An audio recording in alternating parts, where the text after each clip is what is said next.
નમસ્તે વિદ્યાર્થી મિત્રો, તો આપનું ફરી એકવાર સ્વાગત છે. ધોરણ 10 વિષય વિજ્ઞાન ચેપ્ટર 5 જૈવિક ક્રિયાઓ. જૈવિક ક્રિયાઓમાં આપણે આગળનો જે ભાગ છે એમાં આપણે પાઠનો સારાંશ શું ભણવાનું છે, જૈવિક ક્રિયાઓ શું, જીવ શું, આ છે તે છે, આ પાઠ વિશેનું આપણે ટૂંકમાં સમજીએ. હવેથી આપણો મેઇન પોઈન્ટ શરૂ થાય છે કે ભાઈ જૈવિક ક્રિયાઓ. તો જૈવિક ક્રિયાઓ કે ભાઈ જે ક્રિયાઓ કરવા માટેનું જરૂરી શું છે, તો કે ભાઈ શક્તિ. તો શક્તિ ક્યાંથી મળે છે? શક્તિ આહારમાંથી મળે છે. આહાર જે છે તો આહારને મેળવવાની ક્રિયાને આપણે શું કહી શકીએ છીએ, તો કે ભાઈ પોષણ. તો આજથી આપણે અત્યારે જે ભણીએ છીએ એમાં આપણે પોઈન્ટ હવે ભણવાનો છે આગળનો પોષણનો. તો કે ભાઈ સજીવોમાં પોષણ. હવે એમાં જુઓ કે સજીવો પોતાનો ખોરાક કેવી રીતે પ્રાપ્ત કરે છે. તો કે સજીવ છે એ સજીવમાં કોણ કોણ આવ્યું? વનસ્પતિ, બધા પ્રાણીઓ. વનસ્પતિ પણ સજીવ છે, પ્રાણીઓ પણ સજીવ છે. હવે આના ઉપરથી જે ખોરાક મેળવે છે સજીવો, એના ઉપરથી સજીવોના એના પોષણના આધારે બે ભાગ પડે છે. તો કે એ બે ભાગ પડ્યા છે એ છે સ્વાવલંબી અને બીજું છે પરાવલંબી. આના નામ ઉપરથી તે આઈડિયા આપણને થોડોક આવું. સ્વાવલંબી છું, સ્વાવલંબી એટલે શું? તો કે ભાઈ પોતાના ઉપર જે હોય, જેનો આધાર હોય પોતાના ખોરાક માટે.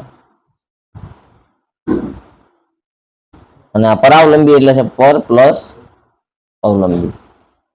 જો સ્વાવલંબી એટલે કે ભાઈ જેનો એક જે સજીવ છે એનો કે પોતાના ખોરાક માટે એ પોતાના ઉપર જ નિર્ભર કરે, એને બીજા કોઈના ઉપર નિર્ભર થવાની જરૂર નથી. અને પરાવલંબી, તો પરાવલંબી એટલે શું કે ભાઈ એ પોતાના પોષણ માટે બીજા કોઈ સજીવ ઉપર નિર્ભર કરે છે, એને પરાવલંબી કહીએ છીએ. તો હવે આપણે આની અંદર સમજવાનું છે કે ભાઈ સ્વાવલંબી એટલે શું, પરાવલંબી એટલે શું. જો સજીવો બે પ્રકારના હોય છે, એક સ્વયંપોષી અને બીજું વિષમપોષી. બંને સજીવોનો ઉર્જા અને પદાર્થોની સામાન્ય જરૂરિયાત સમાન હોય છે, પરંતુ તેઓની પ્રાપ્તિ ભિન્ન ભિન્ન રીતોથી થાય છે. હવે મેં તમને જે આ સ્વાવલંબી કીધું ને એનું આપણે પાઠમાં બીજું નામ આપેલું છે કે સ્વયંપોષી અને વિષમપોષી.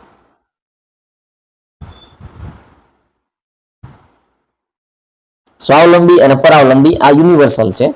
આ શબ્દો તમારે ગમે ત્યારે આવશે, તેને આ પણ તમે કહો તો ચાલે. હવે અહીંયા છે બીજું સ્વયંપોષી અને વિષમપોષી આપણા પાઠમાં. તો અહીંયા પણ જો સ્વયંપોષી, સ્વયં એટલે પોતે, પ્લસ પોષી એટલે પોષણ, વિષમ એટલે કે બીજા પર, વિષમ પ્લસ પોષી. સ્વયંપોષી છે તો એ પોતાના ઉપર નિર્ભર કરે છે, વિષમ પોષી છે એ બીજા પર નિર્ભર કરે છે. જુઓ સજીવો બે પ્રકારના હોય છે, સ્વયંપોષી, બીજું છે વિષમપોષી. હવે આ બેમાં ફેરવું છે, બંને સજીવોમાં આ બે સજીવો છે ઉર્જા અને પદાર્થોની સામાન્ય જરૂરિયાત સમાન હોય છે. તો કે ભાઈ ઉર્જા જે જોઈએ છે એ અને પદાર્થ, આની બેની અંદર જરૂરિયાત તો સમાન જ હોય છે, સ્વયંપોષીમાં અને વિષમપોષીમાં, પણ એની પ્રાપ્તિ ભિન્ન રીતોથી થાય છે. ઉર્જા જે મેળવે છે, પદાર્થ મળે છે, એની પ્રાપ્તિ ભિન્ન રીતે થાય છે. શેમાં? તો કે ભાઈ સ્વયંપોષી અને વિષમપોષીમાં. ઉર્જા અને પદાર્થ બેની જરૂરિયાત બંનેની સેમ હોય છે, પણ એની પ્રાપ્તિ, એના જે ઉર્જા મેળવવા માટેનો સ્ત્રોત જે છે એ અલગ હોય છે, ભિન્ન હોય છે. આગળ કે જુઓ વિષમપોષી એટલે પરાવલંબી કીધું આપણે આગળમાં. પછી જે છે એમાં આપણે આગળ હવે સમજીએ કે ભાઈ સ્વયંપોષી. ચાલો, સ્વયંપોષીનું ઉદાહરણ બધાને ખબર જ છે. એક આપણા મગજમાં એવું હોય, સ્વયંપોષી પોતાનો ખોરાક પોતાની જાતે બનાવે છે, કોઈના બીજા ઉપર ડિપેન્ડ નથી. આવું એક સ્વયંપોષી આપણી પાસે છે વનસ્પતિ. એ એનો ખોરાક પોતે બનાવે છે. વનસ્પતિ કોઈ પ્રાણીને મારીને ખાતું નથી, કે વનસ્પતિ કોઈ બીજા વનસ્પતિને મારીને મેજોરિટીમાં ખાતી નથી. વનસ્પતિ પોતાનો ખોરાક જાતે બનાવે છે. આગળ આપણે આ વસ્તુ શીખ્યા હતા, આગળના ચેપ્ટર જે આપણે ભણ્યા હતા પેલું બીજું, એમાં આવતું હતું પ્રકાશ સંશ્લેષણ. તો પ્રકાશ સંશ્લેષણમાં શું થતું હતું? હવાનો કાર્બન ડાયોક્સાઇડ, જમીનનું પાણી બે મળીને શું બનાવતા હતા? Glucose, C6H12O6. પછી મુક્ત શું કરતા હતા? ઓક્સિજન ને પાણી. આ આપણે આગળ શીખ્યા હતા કે ભાઈ આ જે સ્વયંપોષી છે તો એમાં આપણે એક વનસ્પતિને લીધી છે. વનસ્પતિ પોતાનો ખોરાક પોતાની જાતે બનાવે છે એને. હવે આમાં અત્યારે સ્વયંપોષીમાં આપણે આગળ સમજીએ શું છે. સ્વયંપોષી સજીવ જેવા કે લીલી વનસ્પતિ અને કેટલાક જીવાણુઓ અકાર્બનિક સ્ત્રોતોમાંથી કાર્બન ડાયોક્સાઇડ અને પાણી જેવા સર્વોત્તમ પદાર્થો પ્રાપ્ત કરીને પોષણ મેળવે છે. જુઓ સ્વયંપોષીમાં શું આવ્યું? લીલી વનસ્પતિ, લીલી વનસ્પતિ અને બીજા આવ્યા કે ભાઈ કેટલાક જીવાણુ, કેટલાક બેક્ટેરિયા, કેટલાક, બધા નહીં, કેટલાક જીવાણુઓ આ લોકો શું કરે છે અકાર્બનિક સ્ત્રોતોમાંથી કાર્બન ડાયોક્સાઇડ અને પાણી જેવા સરળતમ પદાર્થો પ્રાપ્ત કરીને પોષણ મળે છે અકાર્બનિક સ્ત્રોતમાંથી કાર્બન ડાયોક્સાઇડ અને પાણી જેવા પદાર્થો પ્રાપ્ત કરે છે અને પોષણ મેળવે છે હવે આમાં આપણે જોઈએ સ્વયંપોષીમાં લીલી વનસ્પતિ લીલી વનસ્પતિ છે જીવાણુ છે આ લોકો શું કરે છે પોતાનો ખોરાક જાતે એટલે ગમે ત્યારે આપણને પૂછે કે સ્વયંપોષી પોષણ પદ્ધતિના ઉદાહરણ આપો તો ત્યારે આપણે લખવાનું છે લીલી વનસ્પતિ અને કેટલાક જીવાણુ આ એમસીક્યુમાં ઘણી વખતે પૂછી શકે છે અથવા શોર્ટ ક્વેશ્ચનમાં પણ હોય છે કે ભાઈ સ્વયંપોષીમાં યાદ રાખીએ એટલે આપણે પ્રકાશ સંશ્લેષણ યાદ રાખવાનું લીલી વનસ્પતિ અને કેટલાક જીવાણુ રેડી હવે આગળ આપણે જોઈએ આગળ છે વિષમપોષી સ્વયંપોષીને જોયું હવે આપણે જોઈશું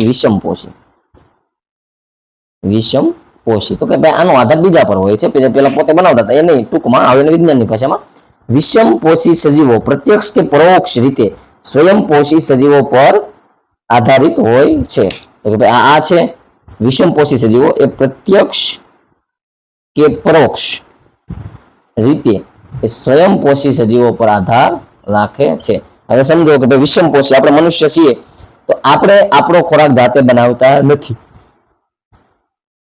તો આપણે આપણા ખોરાક માટે કોના ઉપર કે ભાઈ છીએ આધારિત તો આપણે વનસ્પતિ ઉપર છીએ આપણે બીજા પ્રાણીઓ ઉપર છીએ જે લોકો શાકાહારી છે તો એ આપણે વનસ્પતિ ઉપર છીએ કે ભાઈ આપણે માનો કે ઘઉં ખાઈએ છીએ તો ઘઉં શું છે વનસ્પતિનો જ એક પ્રકાર છે આપણે શાક ખાઈએ છીએ આ બધું તો હવે પછી ઘઉં જે છે શાક જે આ બધું શું છે આ બધા તો સ્વયંપોષી છે કારણ કે ભીંડો ઉગ્યો તો ભીંડાના ઝાડ ઉપર આવ્યો તો ભીંડાનું ઝાડ છે તો ભીંડાના ઝાડે તે પોતાએ ગ્લુકોઝ બનાવ્યો પછી એમાંથી ફળ સ્વરૂપે ભીંડું આવ્યો એને આપણે તોડી આવવાનું એને શાક બનાવી નાખ્યું એટલે આપણે સ્વાવલંબીમાંથી તે આપણે આપણો ખોરાક લઈએ છીએ કારણ કે આપણે છીએ વિષમપોષી તો વિષમપોષી જે કોઈ પણ સજીવો છે એ પોતાના પોષણ માટે પ્રત્યક્ષ અથવા પરોક્ષ કાં તો સીધા અથવા તો આડકતરી રીતે એ સ્વયંપોષી સજીવો ઉપર જ આધારિત છે આપણે આપણા ખોરાક માટે વનસ્પતિ ઉપર આધારિત છીએ વનસ્પતિ સ્વયંપોષી છે આપણે વિષમપોષી છીએ એ રીતે આધારિત હોય છે હવે જો પરાવલંબી એટલે શું થાય બીજા ઉપર આધારિત આપણે પેલા આગળ સમજ્યા હા હવે તો હવે પછી જે વિષમપોષી છે એ શું કામ કરે એ જટિલ પદાર્થોનો ઉપયોગ કરે છે જટિલ પદાર્થો એટલે શું વિષમપોષી જટિલ પદાર્થનો ઉપયોગ કરે છે પોતાના પોષણ માટે જટિલ પદાર્થ હવે માનો કે જ્યારે વનસ્પતિ છે તો વનસ્પતિ પોતાનો ખોરાક શેમાંથી બનાવે છે તો કે CO2 કાર્બન ડાયોક્સાઇડ અને પાણીમાંથી આ બંને એટલા જટિલ નથી સરળ છે પછી એ જટિલ પદાર્થ બનાવે છે ગ્લુકોઝ જ્યારે આપણે તો શું કરવું વનસ્પતિ પાસેથી આપણે લઈએ છીએ તો એક તો આપણે ગ્લુકોઝ વાળું આપણે લીધું એટલે આ તો જટિલ પદાર્થ છે આ સરળ પદાર્થ હતા પણ એની જે પ્રોડક્ટ હતી એ જટિલ હતી આપણે તો પ્રોડક્ટ તરીકે જટિલ જ લઈએ ઉદાહરણ તરીકે આપણે ભીંડાની શીંગ જ લીધી તો ભીંડાની શીંગ તો જટિલ છે કારણ કે એની અંદર ગ્લુકોઝના અણુઓ છે તો હવે આ ગ્લુકોઝ જે છે એને તોડવો પડે પણ ગ્લુકોઝને ખોરાક તરીકે વિષમપોષી લોકો લે છે ઉદાહરણ પોતાના ખોરાકમાં એટલે શું કે જટિલ પદાર્થને પોતાના ખોરાક તરીકે ઉપયોગમાં લે છે હવે આ જટિલ પદાર્થોને સરળ પદાર્થોમાં વિઘટન કરવા માટે તેઓ જૈવ ઉદ્દીપક ઉત્સેચકનો ઉપયોગ કરે છે જો હવે આપણી પાસે જટિલ પદાર્થ આવી ગયો તો પાછો એને તોડવો પડશે કારણ કે આપણે સરળ ફોર્મમાં આપણું બોડી એને લે છે જટિલ આવ્યો એટલે એને તોડવા માટે ઉદ્દીપક એનું વિઘટન કરવા માટે એનો ઉદ્દીપકની જરૂર છે ઉદ્દીપકને બીજી ભાષામાં ઉત્સેચક પણ કહે છે હવે આને આપણે સિમ્પલ ઉદાહરણ દ્વારા સમજીએ કે ભાઈ ડુંગરો છે મોટો તો એ પથ્થરનો બનેલો છે એમાંથી એક પથ્થર આપણે લીધો પણ આપણે તો ઘર બનાવવું છે સ્લેબ ભરવો છે ત્યાં મોટા મોટા પથ્થર તમે કહીને આ પથ્થરને તોડવો પડે ત્યારે આપણું ઘર બનશે એ પથ્થરને તોડવા માટે આપણે ઉદ્દીપક અથવા ઉત્સેચકનો ઉપયોગ કરીશું તો હવે આમાં પથ્થર તોડવા માટે આપણે કેવું ઉદ્દીપક વાપરશું તો કે આપણે પહેલા તો એક ઘણ લઈશું આપણો પથ્થર તોડવો સરળ છે કારણ કે હાથે તો તોડાય નહીં ઘણ લીધો પછી બીજું છે કે ઘણ હોય તો સરળતા થઈ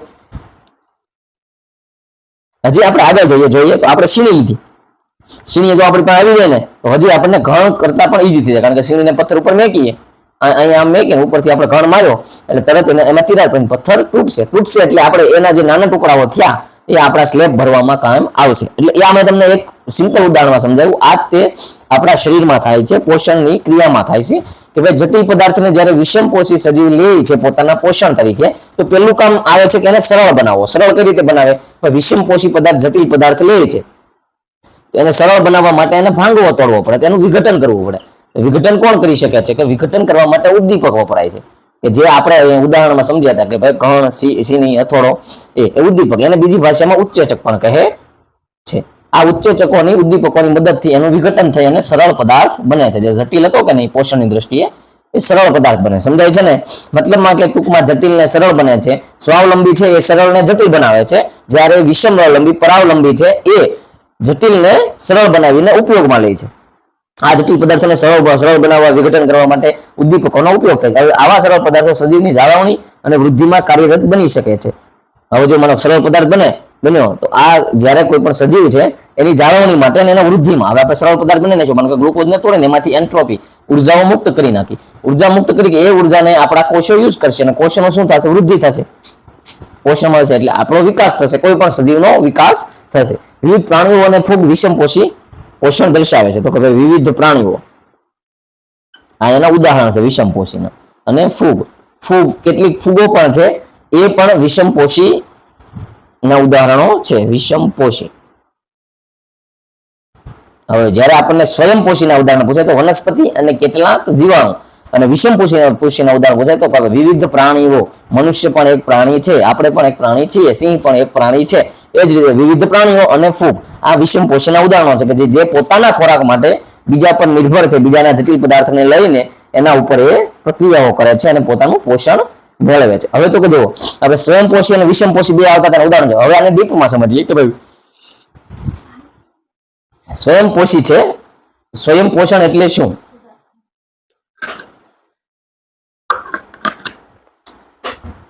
સ્વયંપોષણ એટલે શું? ઘણી વખતે સમજો આપણને પૂછે આન્સર, સ્વયંપોષણ એટલે શું? તો ઉદાહરણ આપી સમજાવો. સ્વયંપોષણ એક તો ભાઈ પોતાનો ખોરાક હાથે બનાવે છે. બીજી વાત હતી ઉદાહરણમાં જોઈએ તો આપણે એમાં જે પ્રકાશ સંશ્લેષણની ક્રિયા હતી જોઈએ. ચાલો, તો કેટલાક સજીવોની કાર્બન અને ઉર્જાની જરૂરિયાતો પ્રકાશ સંશ્લેષણ દ્વારા પૂરી થાય છે. આવા સજીવો કાર્બન ડાયોક્સાઇડ અને પાણીના ઉપયોગ કરી સૂર્યપ્રકાશ અને ક્લોરોફિલની હાજરીમાં કાર્બોદિત જેવા પદાર્થોનું ખોરાક તરીકે સંશ્લેષણ કરે છે. આવા પોષણને સ્વયંપોષી પોષણ કહે છે. આ ક્રિયાને પ્રકાશ સંશ્લેષણ કહે છે. કાર્બોદિત વનસ્પતિને ઉર્જા પૂરી પાડે છે. આગળ, લીલી વનસ્પતિ, યુગ્લિના, વોલવોક્સ અને કેટલાક બેક્ટેરિયા સ્વાવલંબી સજીવો છે. વનસ્પતિ કાર્બોદિતના સ્ટાર્ચ કણ અને મંડ કણના સ્વરૂપમાં સંગ્રહ થાય છે, જે આંતરિક ઉર્જાની જેમ કાર્ય કરશે અને જરૂરિયાત અનુસાર ઉપયોગમાં લેવાય છે. મનુષ્યના શરીરમાં ખોરાકમાંથી ઉત્પન્ન થયેલ ઉર્જાનો કેટલોક ભાગ ગ્લાયકોજનના સ્વરૂપમાં સંગ્રહ પામે છે. હવે જો આ જે છે એમાં છે કે ભાઈ સ્વયંપોષી પોષણ એટલે શું સમજાવો. તો ભાઈ સ્વયંપોષી પોષણ હતું એમાં શું હતું કે કેટલાક સજીવોને કાર્બન અને ઉર્જાની જરૂરિયાત, તો કે ભાઈ સજીવને જીવવા માટે કાર્બન અને ઉર્જાની જરૂરિયાત છે. ઉર્જા એને કાર્બનના ભાગમાંથી મળે છે. જરૂરિયાત પ્રકાશ સંશ્લેષણ દ્વારા પૂરી થાય છે. પ્રકાશ સંશ્લેષણ આપણે આગળ પણ ભણ્યા છીએ, પ્રકાશ સંશ્લેષણ દ્વારા પૂરી થાય છે. આવા સજીવો કાર્બન ડાયોક્સાઇડ અને પાણીનો ઉપયોગ કરી, કેવા સજીવો જે પ્રકાશ સંશ્લેષણ કરી શકે છે એ કાર્બન ડાયોક્સાઇડ અને પાણીનો ઉપયોગ કરે છે. પાણીનો ઉપયોગ કરી સૂર્યપ્રકાશ, તો કે ભાઈ અહીંયા સૂર્યપ્રકાશ અને જે ક્લોરોફિલ હરિત દ્રવ્ય જે પ્રકાશ સંશ્લેષણની ક્રિયામાં બહુ મહત્વનો ભાગ ભજવે છે વનસ્પતિની અંદર. ક્લોરોફિલની હાજરીમાં કાર્બોદિત જેવા પદાર્થોનું ખોરાક તરીકે સંશ્લેષણ કરે છે. કાર્બોદિત C6H12O6 કાર્બન વાળા પદાર્થો છે એને કાર્બોદિત પદાર્થો કહે છે. આવા પોષણને સ્વયંપોષી પોષણ કહે છે. સ્વયંપોષી પોષણ, તો કે સ્વયંપોષી પોષણ કોને કહે છે? કેટલાક સજીવો કાર્બન અને ઉર્જાની જરૂરિયાત પોતાની પૂરી કરવા માટે પ્રકાશ સંશ્લેષણની ક્રિયા કરે છે. આ ક્રિયામાં કાર્બન ડાયોક્સાઇડ અને પાણી જેવા સ્ત્રોતોનો ઉપયોગ કરી સૂર્યપ્રકાશ અને ક્લોરોફિલની હાજરીમાં કાર્બોદિત જેવા પદાર્થોનું ખોરાક તરીકે સંશ્લેષણ કરે છે. એટલે કે ભાઈ એનું સંશ્લેષણ એને બનાવે છે અને આ પોષણને સ્વયંપોષી પોષણ કહે છે. આ ક્રિયાને પ્રકાશ સંશ્લેષણ કહે છે. કઈ ક્રિયાને? તો કે ભાઈ કાર્બન ડાયોક્સાઇડ અને પાણીમાંથી સૂર્યપ્રકાશની હાજરીમાં અને ક્લોરોફિલની મદદથી ગ્લુકોઝ કે કાર્બોદિત પદાર્થો બનાવે છે. આને પ્રકાશ સંશ્લેષણ કહે છે.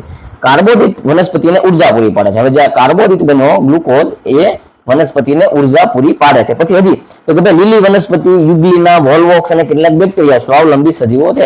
સ્વાવલંબી સજીવોના ઉદાહરણમાં આપણે જોયું હતું તો કે ભાઈ લીલી વનસ્પતિ, યુગ્લિના, વોલવોક્સ અને કેટલાક જીવાણુ બેક્ટેરિયા. આ એના ઉદાહરણો પૂછે. હજી બીજું છે સ્વયંપોષી પોષણ બનાવ્યું. વનસ્પતિમાં કાર્બોદિતનો સ્ટાર્ચ કણ કે મંડ કણના સ્વરૂપમાં સંગ્રહ થાય છે. કાર્બોદિત એટલે કે ભાઈ વધારાની જે ઉર્જા હતી એમાંથી વધારાની ઉર્જાનો સ્ટાર્ચ કણ કે મંડક કણ તરીકે એનું સ્ટોરેજ થાય. તો કે ભાઈ પૂછે વનસ્પતિમાં ઉર્જાનું સ્ટોરેજ કે ભાઈ ઉર્જાનો સંગ્રહ કઈ રીતે થાય છે, તો સ્ટાર્ચ કણ, આપણે કહીએ ને કે સ્ટાર્ચ વાળો ખોરાક, વનસ્પતિમાં સ્ટાર્ચ હોય છે એટલે એને સ્ટાર્ચ કણ તરીકે એનું થાય છે સંગ્રહ, જે આંતરિક ઉર્જાની જેમ જ કાર્ય કરશે અને જરૂરિયાત અનુસાર ઉપયોગમાં. હવે આ સ્ટાર્ચ કણ છે એનો સંગ્રહ તો થઈ ગયો, એ શું કામ કરશે કે જ્યારે જરૂર પડશે ત્યારે એને ઉપયોગમાં લેવામાં અને વિઘટન કરીને ઉર્જા મુક્ત કરવાની. વનસ્પતિમાં આ એક ક્રિયા થાય છે. મનુષ્યના શરીરમાં ખોરાકમાંથી ઉત્પન્ન થયેલ ઉર્જાનો કેટલોક ભાગ ગ્લાયકોજનના સ્વરૂપમાં સંગ્રહ થાય છે. વનસ્પતિની અંદર સ્ટાર્ચના સ્વરૂપમાં સંગ્રહ થાય છે, જ્યારે માણસની અંદર એ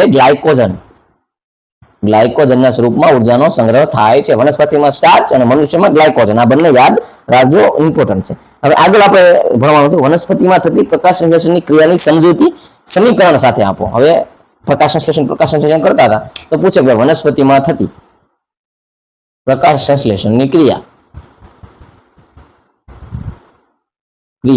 સમીકરણ સાથે સમજાવો. આને આપણે અત્યાર સુધી આગળના પાઠોમાં જે ભણ્યા હતા એના ઉપરથી ટૂંકમાં સમીકરણ આવતું હતું. ત્યારે આપણે જોતા હતા કે CO2 વાતાવરણમાંથી લેતું હતું, પાણી જમીનમાંથી લેતું હતું, પછી અહીંયા શું થતું હતું, સૂર્યપ્રકાશની હાજરી અને ક્લોરોફિલની મદદથી શું બનતો હતો કે ભાઈ ગ્લુકોઝ C6H12O6 પાણી મુક્ત થતું હતું, ઓક્સિજન મુક્ત થતો હતો. હવે આમાં CO2 ના અણુ કેટલા લેવાના, પાણીના કેટલા લેવાના, તો કે ભાઈ 6 CO2 ના અણુ લેતા હતા, 12 પાણીના અણુ લેતા હતા, ત્યારે આપણને મુક્ત થતામાં 6 ઓક્સિજન ને 6 પાણી મળતા હતા. રેડી, આ એનું સમીકરણ થઈ ગયું. સમીકરણ માટે પહેલેથી કીધેલું કે આ ક્યાંથી આવ્યું, તો કે ભાઈ વાતાવરણમાંથી. પાણી ક્યાંથી આવ્યું, તો કે જમીનમાંથી. જમીનમાંથી કઈ રીતે આવ્યું, તો કે મૂળિયામાંથી. મૂળિયાએ શોષણ કર્યું, ઉપર ગયું. મૂળિયામાં ક્યાંથી આવ્યું, તો કે મૂળિયાની અંદર મૂળ રંધ્ર હોય, હોલ હોય, એને લીધું. પછી હજી થયું કે ભાઈ આપણે તો સમજાય કે ગુરુત્વાકર્ષણની અંદર પાણી છે, કોઈ પણ વસ્તુ નીચે જાય તો આ ઉપર કઈ રીતે ચડી, તો એની માંસપેશીઓ આવશે, જલપેશી.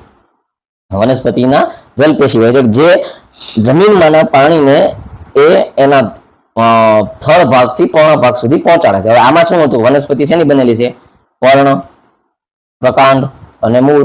પર્ણ એટલે ઉપરના પાંદડા, પ્રકાંડ એટલે થળિયું, મૂળિયું એટલે મૂળિયું જે જમીનમાં હોય છે. તો એમાંથી આ જે મૂળમાંથી પાણી લીધું એ ક્યાંથી પસાર થશે, ઉપર પ્રકાંડમાં અને પછી પર્ણમાં, એ રીતે થશે. આ આપણે એનું જે કાંઈ પણ હતું સમીકરણ આપ્યું. હવે કીધું છે કે વનસ્પતિમાં થતી પ્રકાશ સંશ્લેષણની ક્રિયા સમજાવો. સમીકરણ આવડતું હશે એટલે આગળનું સમજાવવાનું ઈઝી થઈ જશે. પહેલા તો આપણે સમીકરણ યાદ રાખી લેવાનું. હવે ચાલો આગળ.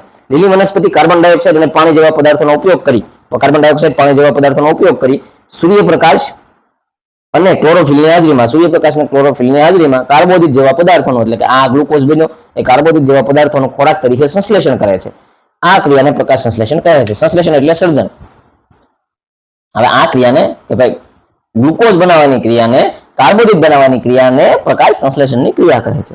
રેડી, આગળ એનું સમીકરણ જો અહીંયા આવી ગયું. પછી પ્રકાશ સંશ્લેષણ દરમિયાન થતી ઘટનાઓ સમજાવવાનું છે. એટલે પ્રકાશ સંશ્લેષણ તો થઈ ગયું, આમાં કઈ કઈ ઘટના થાય છે, તો કે ક્લોરોફિલ દ્વારા પ્રકાશ ઉર્જાનું શોષણ કરવું. એટલે સૂર્યપ્રકાશની અંદર જે ઉર્જા છે એને ક્લોરોફિલ શોષણ કરે છે.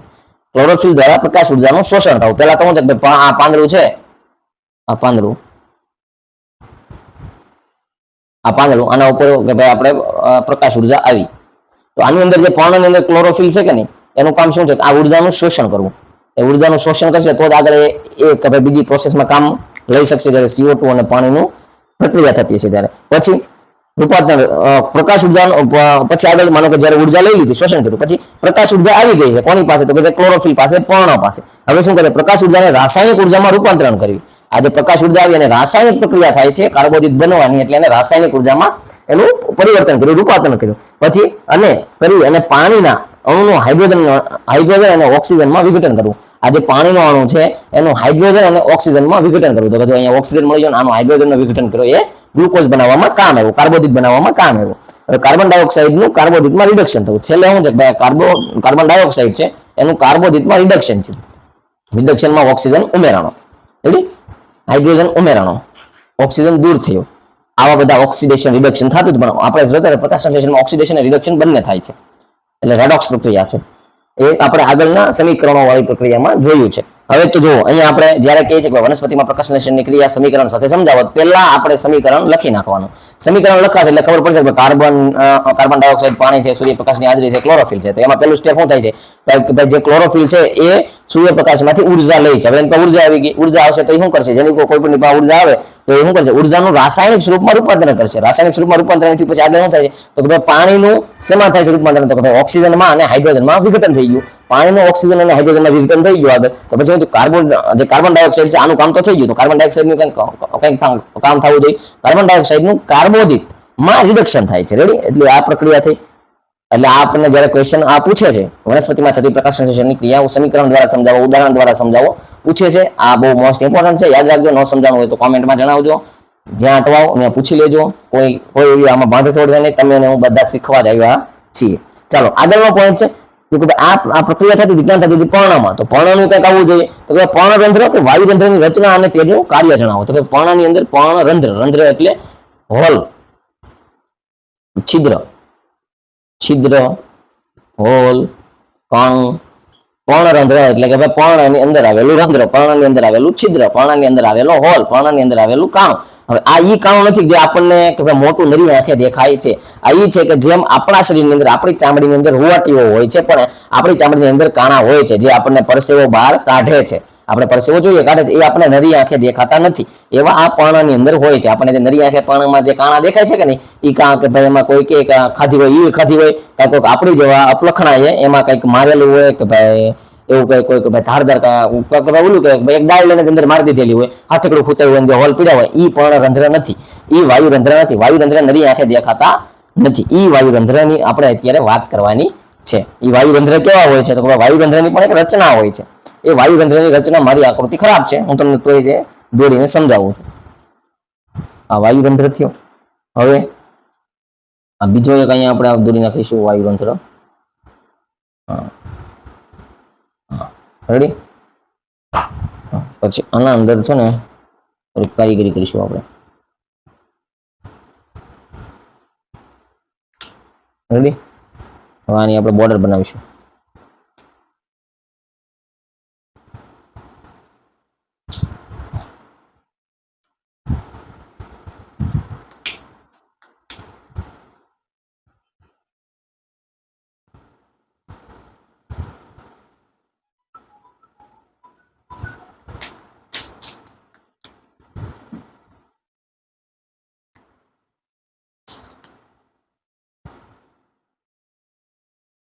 જો આ જે છે ને અહીંયા આપણે એ સમજવાનું છે આકૃતિમાંથી. તમને તમારી આ પાઠ્યપુસ્તકમાં આકૃતિ હશે તે.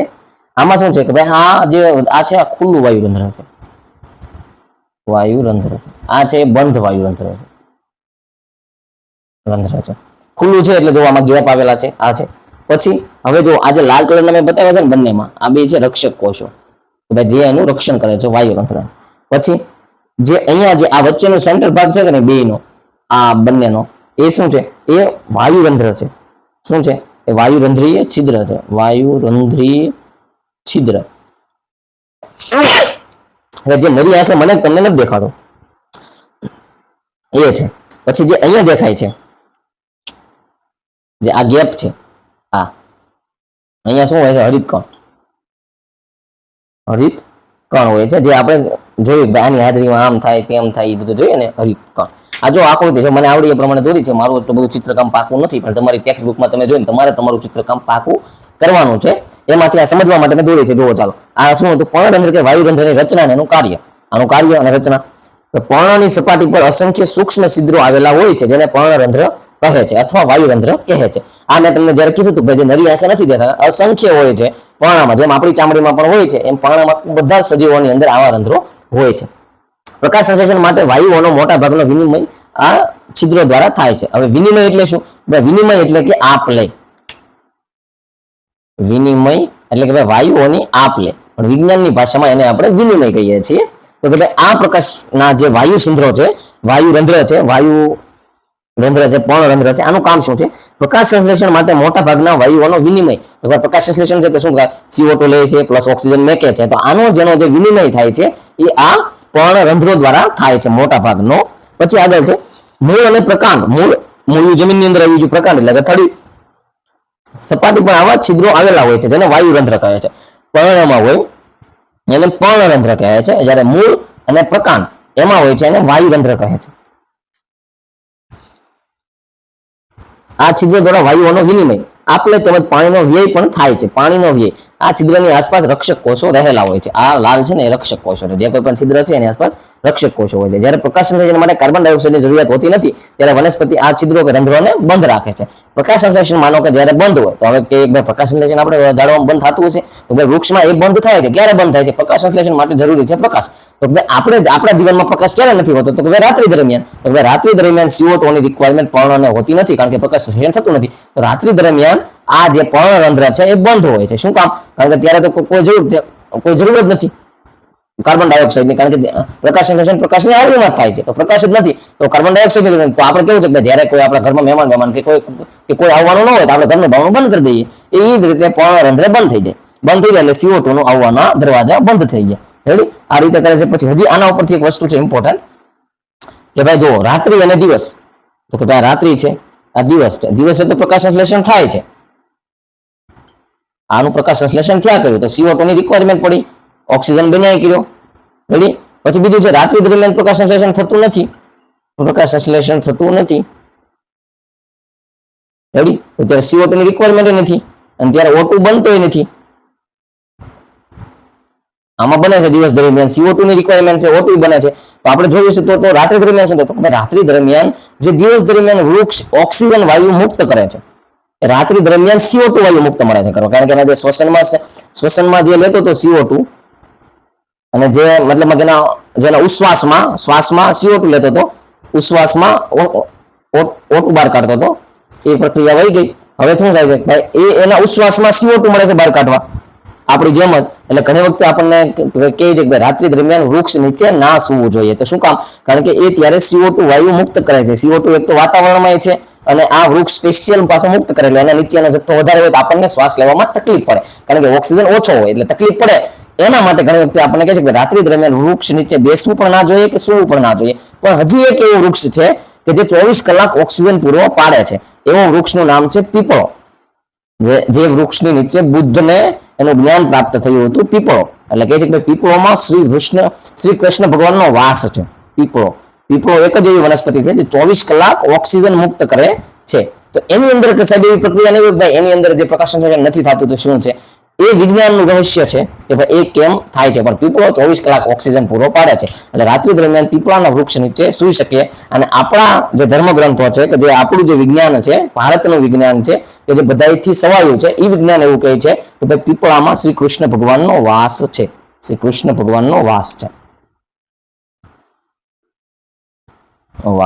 એટલે આપણે જોજો કે આપણે જયારે છઠ્ઠીના એવા કામ હોય ત્યારે પીપળાના પાનનો યુઝ થાય છે. હવે આગળ પાછા આપણે વિજ્ઞાનમાં આવી જઈએ. તો વિજ્ઞાનમાં આપણે જોયું હતું કે ભાઈ જે પર્ણરંધ્ર કોને કહેવાય અને વાયુરંધ્ર કોને કહેવાય? પર્ણરંધ્ર ક્યાં હોય છે? પર્ણ ઉપર હોય છે. એનું કામ શું છે? ભાઈ CO2 અથવા કે પ્રકાશ સંશ્લેષણ દરમિયાન વાયુઓની આપ-લેનું. વાયુરંધ્ર ક્યાં હોય છે? પ્રકાંડમાં અને મૂળમાં વાયુરંધ્ર હોય છે. વાયુરંધ્ર દ્વારા જળનો પણ વ્યય થાય છે. જેમ આપણને પરસેવો નીકળે છે એમ વાયુરંધ્ર દ્વારા જળનો પણ વ્યય થાય છે. હવે કે છિદ્રો કે રંધ્રો ખોલવાની કે બંધ થવાની ક્રિયાનું કાર્ય રક્ષક કોષો દ્વારા થાય છે. જો આ લાલ કલરના રક્ષક કોષો આને ખોલવા છે કે બંધ કરવા એનું કામ છે. રક્ષક કોષોમાં જ્યારે પાણી અંદર આવે છે ત્યારે રક્ષક કોષો ફૂલે છે અને પર્ણરંધ્ર ખુલે છે. હવે આ રક્ષક કોષોમાં પાણીનું પ્રમાણ વધી જાય છે એટલે એમાં સોજો આવે છે. સોજો મતલબ આપણે સોજા તરીકે સમજીએ કે ફૂલી જાય છે એટલે એ રંધ્રને ખોલે છે એટલે પાણી બહાર વહી જાય છે. એટલે પાછું એ ખાલી થઈ ગયું એટલે સંકેલાઈને પાછું જે તે હતું એની કન્ડિશનમાં બંધ થઈ જાય અને પર્ણરંધ્રને ખોલે છે. તેવી જ રીતે જ્યારે રક્ષક કોષો પાણી ગુમાવે છે, માનો કે એને ખોલી નાખે, પાણી બહાર વ્યય થઈ ગયો, પાણી ગુમાવી દીધું, ત્યારે રક્ષક કોષો સંકોચન પામે છે, પાછા હતા એમ થઈ જાય, છિદ્ર દેવાય જાય. આમ વનસ્પતિમાં વાયુ વિનિમય તથા બાષ્પોત્સર્જન જેવી ક્રિયા પર્ણરંધ્ર કે વાયુરંધ્રના ખુલવા કે બંધ થવાથી થાય છે. હવે એક અહીંયા શબ્દ આવ્યો બાષ્પોત્સર્જન. તો બાષ્પોત્સર્જન એટલે બાષ્પ પ્લસ ઉત્સર્જન. તો કે બાષ્પ એટલે શું? તો કે વરાળ. ઉત્સર્જન એટલે શું? નીકળવું.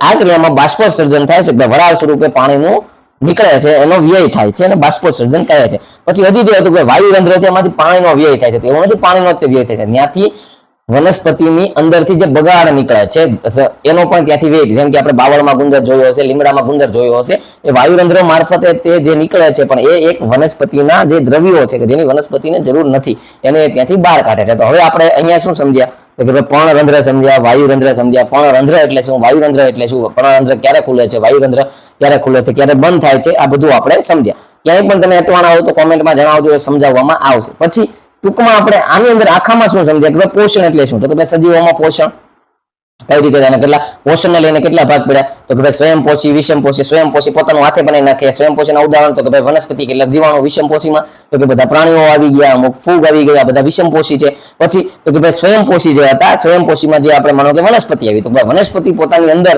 ખોરાકનો સંગ્રહ કયા સ્વરૂપે કરે છે તો કે ભાઈ સ્ટાર્ચ કણ સ્વરૂપે. તો કે ભાઈ વિષમપોષીમાં માનવ આવ્યા, તો માનવ કઈ રીતે સંગ્રહ કરે છે તો કે ભાઈ ગ્લાયકોજન સ્વરૂપે. ગ્લાયકોજન સ્વરૂપે કર્યું. પછી હજી આગળ પ્રકાશ સંશ્લેષણમાં, તો પ્રકાશ સંશ્લેષણમાં કાર્બોદિત પદાર્થો બનાવે છે. પછી તો કે સ્વયંપોષી જે હતા કે સ્વયંપોષી જટિલ પદાર્થોનો પોતાના ખોરાકમાં ઉપયોગ નથી કરતા, એ સરળ પદાર્થોનો ઉપયોગ કરીને જટિલ પદાર્થ બનાવે. જ્યારે વિષમપોષી જટિલ પદાર્થોનો ઉપયોગ કરીને એમાંથી સરળ પદાર્થ બનાવે છે. બે એકબીજાના ઓપોઝિટ છે. પ્રકાશ સંશ્લેષણમાં જોયું કે કાર્બન ડાયોક્સાઇડ ને પાણી. હવે તો કે ભાઈ કાર્બન ડાયોક્સાઇડ અને પાણી છે, તો પ્રકાશ સંશ્લેષણની ક્રિયામાં કઈ ક્રિયા થાય છે તો કે પાણીનું વિઘટન થાય છે અને હાઇડ્રોજન વાયુ અને ઓક્સિજન વાયુ મુક્ત થાય છે. પછી જ્યારે કાર્બન ડાયોક્સાઇડનું વિઘટન થાય છે તો એની અંદરથી કાર્બોદિત પદાર્થ મળે છે અને કાર્બન ડાયોક્સાઇડનું રિડક્શન થાય છે. આ આપણે એમાં સમજ્યા હતા પ્રકાશ સંશ્લેષણમાં. પછી આગળ આપણે પર્ણરંધ્રમાં આવ્યા, તો પર્ણરંધ્ર ખુલે ક્યારે, બંધ ક્યારે થાય, એનું કામ શું છે તો કે વાયુઓની આપલે કરવાની. ક્યારે તો કે પ્રકાશ સંશ્લેષણની ક્રિયાઓ દ્વારા. આ બધું આપણે આ ભાગમાં સમજ્યા છીએ. ક્યાંય પણ કોઈ પણ અટવાય તો કહી દેવું. જ્યારે વ્યાખ્યા લખો છો, આન્સર લખો છો, ત્યારે જે કોઈ પણ મહત્વની વસ્તુ છે એના પર એના નીચે હાઇલાઇટ કરવી જરૂરી છે. વિજ્ઞાનની ભાષાને સરળતાથી સમજવી છે. આનાથી આગળનો એક સ્ટેપ બીજો છે કે તમારે પ્રકાશ સંશ્લેષણનું જે સમીકરણ યાદ રાખવાનું છે. હવે ક્યાંય પણ અટવાના હોય તો કોમેન્ટમાં જણાવજો. મેં તમને આખો સારાંશ છેલ્લે સમજાવી દીધો. બીજી વાત એ છે કે મેં તમને એક આજે પીપળાનું ઉદાહરણ આપ્યું છે કે ભાઈ રાત્રે વનસ્પતિ CO2 મુક્ત કરે છે. પીપળો એમાંથી બાકાત છે. પીપળાની અંદર ભગવાન શ્રી કૃષ્ણનો વાસ છે, આવું આપણા ધાર્મિક ગ્રંથો કહે છે. મારું પણ પર્સનલી માનવું છે. હવે આમાં ક્યાંય પણ તમે અટવાવ કોમેન્ટમાં જણાવજો. આની સાથે આપણે આપણો આ ભાગ પૂર્ણ કરીએ છીએ. મળીએ તો આપણે આપણા આગળના ભાગમાં.